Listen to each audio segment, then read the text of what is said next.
Мен ойлойм бүгүн уткандан дагы ушундай утулган үчүн биз кыргызстандыктар мекенибизди дагы сүйдүкпү дейм да. Биздин деңгээл Алла Таала бизге бериптир. Урматтуу бир туугандарым, капа болбогула. Мына мен эксперт катары, эрежени билген катары эми мындай экен да. Мындан ылдый кылыш мүмкүн эмес да адам баласына, акылына келбейт. Биздин балдар мен жеке ойлойм бир 7-8 салым разницасы менен утмак.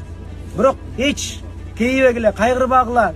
Биз бул нерсе мыкты адамдарычы мындай нерселер чыңайт кайра. Биз дагы чыңалабыз. Булар 2026 бизге кайсы бет менен келет мен билбейм. Бирок биздин балдарды чөктүрбөйлү, биздин балдар бүгүн герой болду. Мындай Кыргызстандын тарыхында мындай курам болгон эмес. Эң күчтүү курам менен чыктык. Көрдүңөр.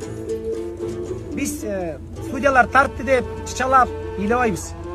Бирок биз бүгүн кыргызстандыктар, кыргыздар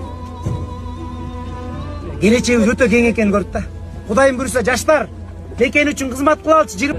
Биз 4 күндөн бери нары жакта тартып атканбыз. Прессанын зонасы ошол болчу. Азыр эле бушташ болуп казактар биздин улакчыларды сабагандан кийин силер бизди кууп баштадыңар. Неге?